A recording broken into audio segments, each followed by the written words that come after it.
I don't like Chicago because I don't like Matt Nagy. Even discount double check man himself, Aaron Rodgers, knows that you've been owned. Fire Matt Nagy. We are on fire here, 7-1 with our picks last week, right here on Take the Points, presented by Betfred Sports. I am Jordan Schultz.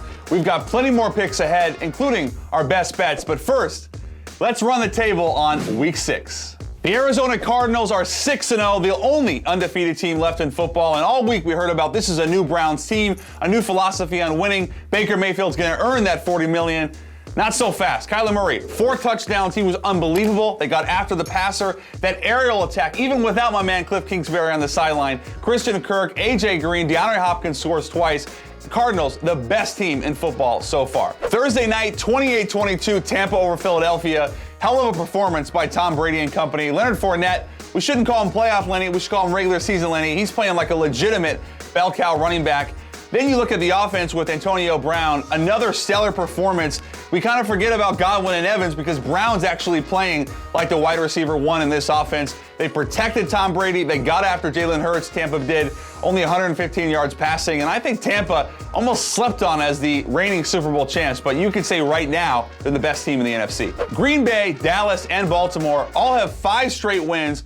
All quarterbacks are playing excellent. Aaron Rodgers, Dak Prescott, and Lamar Jackson. But I do want to highlight Lamar because he kind of gets forgotten in these lists of great quarterbacks. We think about all these traditional passers, but Lamar with his legs, RB1 and QB1 for the Ravens. And I just thought that was an incredible performance for them to really dispatch of arguably the hottest team in football other than the Cardinals, the Chargers. Justin Herbert never got in a rhythm. Lamar Jackson outdueled them, and I thought Baltimore showed us once again why they are one of the favorites in the AFC. My top 5 MVP rankings after Week 6, Kyler, Lamar, Dak, Justin Herbert, Derrick Henry. That's right, I got a running back in there. Got to show love to the king. Think about this. The Bills' rush defense entered Monday night with the 3rd best rushing defense in the league, allowing 75 yards per. Henry gashes them. 3 touchdowns, by the way. And 783 yards rushing this season is most in the NFL. 587 after contact. Derrick Henry is a legitimate MVP candidate. If you follow me on social, you know I've got a lot to say.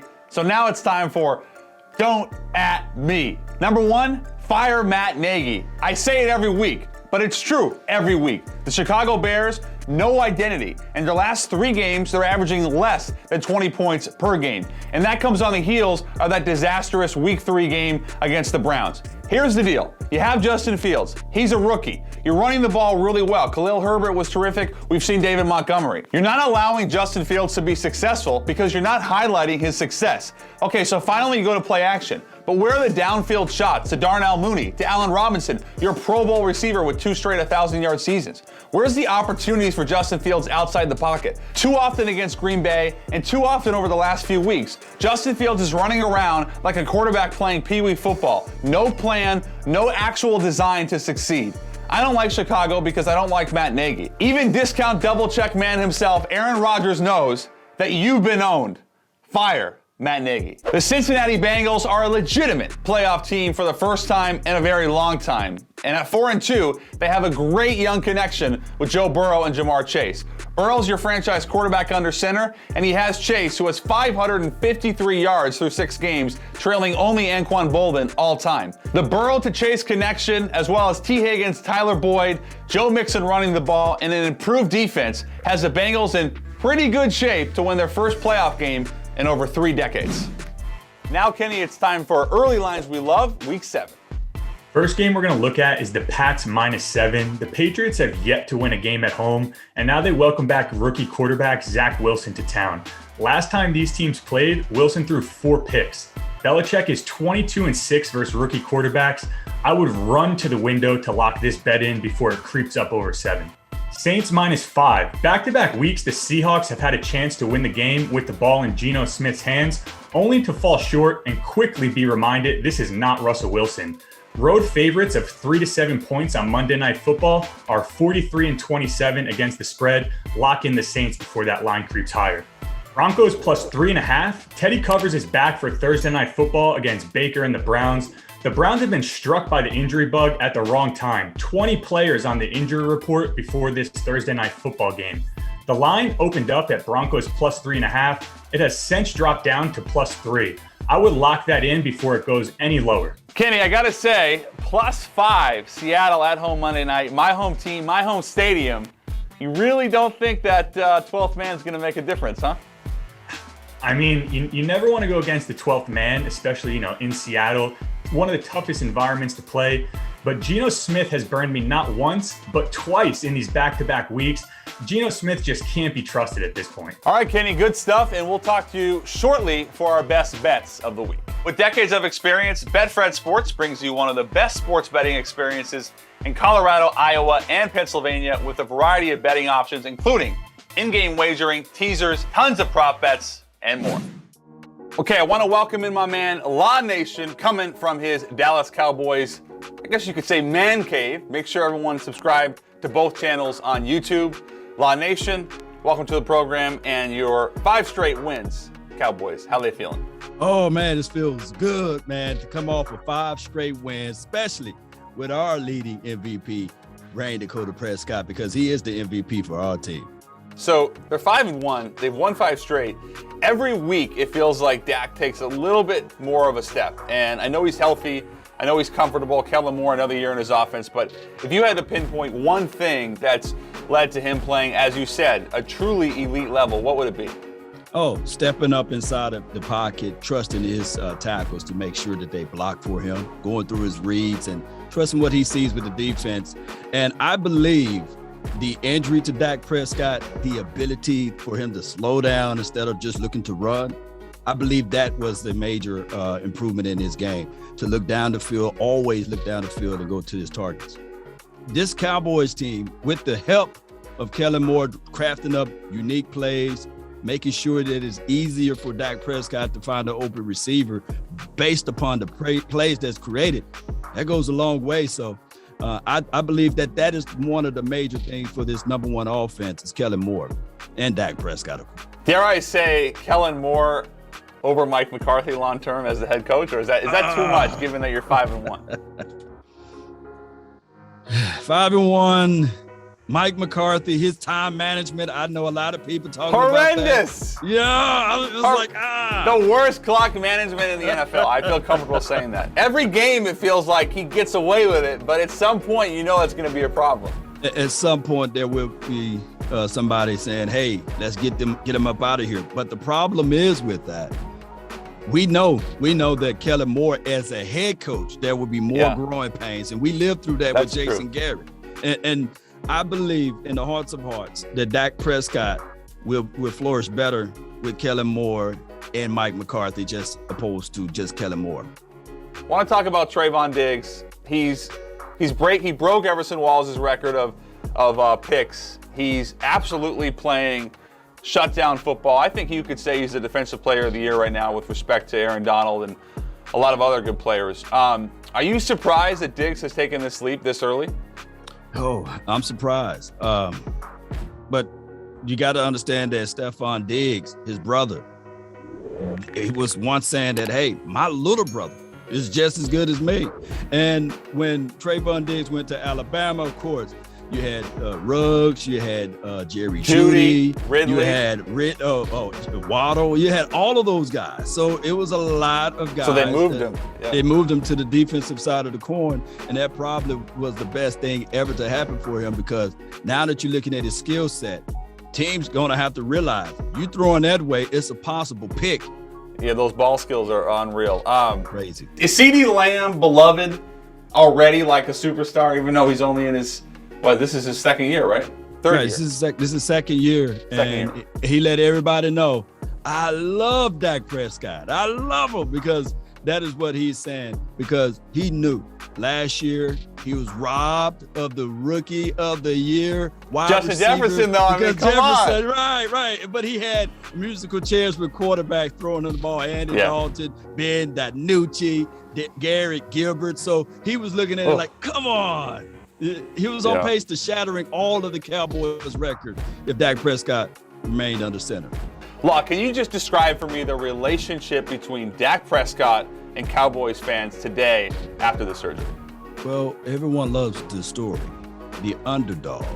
the person that's overlooked. You know, the stone that was rejected becomes the cornerstone. And that is what Dak Prescott exhibits. He was the guy that was in the 4th round, not even the first pick out of the 4th round draft pick. And he still remains on top.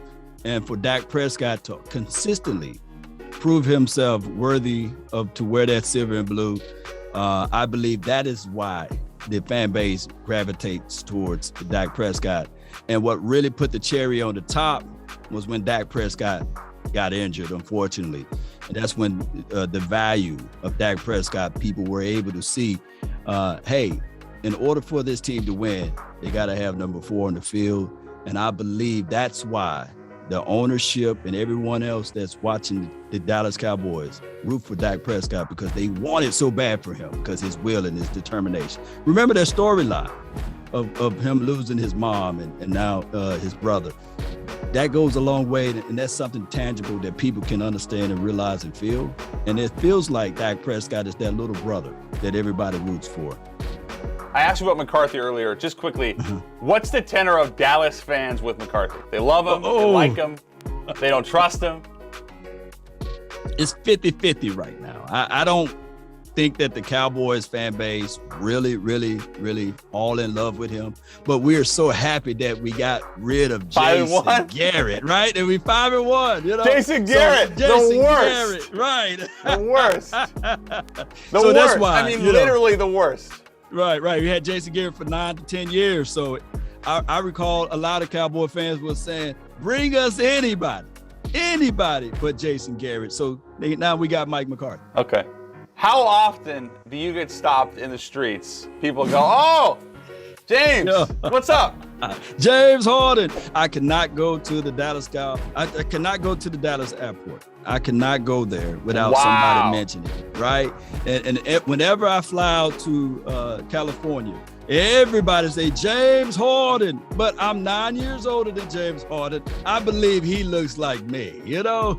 But I can't wait to the day when somebody walk up to James Harden and they say, hey, are you Law Nation? That gonna make my day, you know? Law Nation want to say thank you for dropping in right here. Before we get to our best bets, it's time for Big Dog of the Week. We've hit 4 straight big dogs after taking the Titans to cover last night and even picking the win outright against the Bills on Monday Night Football. This week, I'm going to Baltimore, where I'm picking the Cincinnati Bengals plus 6.5, although it's floating from 6 to 7. Buy it to 7 on the road again at Baltimore. And why? I'm looking at both sides of the ball. First, Joe Burrow playing great ball, as we talked about earlier. Him and Jamar Chase have one of the premier connections in the league. Defensively, Cincinnati, top 5 in scoring against. Their front has been very good, and I think although Lamar Jackson will get his, they'll make it tough on him. That's a big number. I love the Bengals getting 6 to 7, depending on where you're shopping, Sunday in Baltimore. And now we're rejoined by Kenny Bets Big. It's time for Best Bets of the Week, Kenny, Week 7. Crazy the difference a couple weeks can make. A few weeks ago, people were talking about, are the Panthers Super Bowl contenders? Now they see themselves barely favored against the lowly Giants. This is a perfect get-right spot for Carolina. I'm going to buy this line down to 2.5. I will be shocked if the Panthers do not win this game by at least a field goal. Not to mention, Daniel Jones is 4-12 against the spread for his career at MetLife. That means you're trusting Sam Darnold on the road, Mr. Interception Machine. Okay, I'm going to go with that. All right, what do you got next? And next up, we got the Colts on Sunday Night Football. We're going to fade the Niners coming off their bye. The Colts, in my opinion, might be the best 2-4 team the NFL has seen. The defense is legit. Jonathan Taylor looks like a top 5 running back in the NFL. And Wentz actually hasn't been that terrible. Kyle Shanahan is 8-19-2 against the spread as a favorite for his career. This season alone, he's only 1-3 against the spread as a favorite. Look for more of that to continue. Lock in the Colts plus 3.5. I disagree. I like the Niners at home, but what do you like next? Well, one of us is going to win there, right? So next up, we got the Eagles plus 3.5. The Eagles have come from behind in 2 straight weeks to cover the spread for me. So I'm going to go back to the well one more time. Road dogs coming off a loss still remains to be one of the most profitable betting angles, so I feel very confident in backing the Birds here on the road. Lock that in plus 3.5. Big game from Jalen Hurts, Kenny? Oh yeah, I'm expecting a huge game against that, weak Raiders secondary. All right, Kenny, your last bet of the week, week 7, bet the farm game of the week. What do you like? My bet the farm game, Bengals on the road at the Ravens. This line currently sitting at anywhere from Bengals +6 to Bengals +6.5, depending where you look. I'm going to buy this up to the Bengals +7. I'm going to sit back and watch Joe Burrow take me to the promised land. In my opinion, this is just way too many points for a division rival game. And not to mention, Lamar Jackson, as good as he's been, he's only 3-9 against the spread when he's a favorite of 1 to 7 points at home. Yeah, I actually like that game as well. Cincinnati for my big dog of the week. We are in agreement there. So we have some similarities. The Carolina Giants game almost feels like a stay away. I like San Francisco. You like Indy. The fact that we both love Cincinnati makes me feel like that might be the bet the farm game of the week for me as well. I'm not sure yet though. Kenny bets big, continued success. Last week 3-0. This week we'll see. Thanks so much. Big thanks to Kenny Bets Big for his best bets of the week. Now my turn here in week 7. So far 11-2 ATS this season. My first play of the week, the Seattle Seahawks +5 at home against the visiting Saints. I love me some Geno Smith. No, I don't love Geno Smith. However, he took responsibility after the Pittsburgh loss. I think he'll play better. I expect DK Metcalf to be involved in a big way, as well as Tyler Lockett. Seattle always plays better at home. Grab the 5. Browns -3.5 against the visiting Broncos Thursday night. Now the kicker here is whether or not Baker Mayfield is playing with that left shoulder injury. Assuming he is good to go, I like Cleveland bouncing back after that embarrassing performance where they got hammered at home against the Arizona Cardinals. Moving on to the big sombrero, a nod to the great Chris Berman. Even though I'm ready to fire Matt Nagy in Chicago, I actually really like the Bears getting 13. I've seen it as high as 13.5 in Tampa against the Bucs. It comes down to the rushing attack. Khalil Herbert was really good against Green Bay in his first career start. Actually, the Bears line has been even better. I think Tampa's going to put up points, but I think the Bears are going to control possession to a degree in this game. They'll find the end zone a couple times. Let's say lose by 7-10. Grab that 13. If you can get it at 13.5, even better. I'm going to give you an extra pick this week. Given the uncertainty of Baker Mayfield Thursday night with that shoulder, how about the Chiefs -5.5 in Nashville against Tennessee? Now, I love the Titans. I have them as my big dog against Buffalo. This is a good spot for Kansas City. They come off that really impressive second half performance against Washington football team, which we think is a decent defense at least. And now they come on the road again. Tennessee coming off kind of a short week, big high emotions. They get a monster offense. I think Patrick Mahomes throws for 400 yards in this game. And I think Kansas City wins by 10 points plus. Grab the Chiefs. In my bet the farm game of the week here in week 7, unload your wallet, pony up the big bucks here because it's a big return. Washington football team getting 9.5 at Lambeau against the Packers. I would actually recommend buying this to 10. I still love it at 9.5. Taylor Heineke's played really well as a starter. Although Washington's defense has underperformed, I expect them to play a little bit better on the road because if they don't, they're going to get hammered. I like Washington. They're going to put up 20 plus points in this game. They're going to cover this number against Aaron Rodgers and the Packers. That's it for today. Thanks for watching Take the Points, brought to you by Betfred Sports. Sign up now and never miss a bet with BetfredSports.com, proud partner of the Denver Broncos and Colorado Rockies. And don't forget to subscribe and follow me and the Game Day on all social. See you next Tuesday.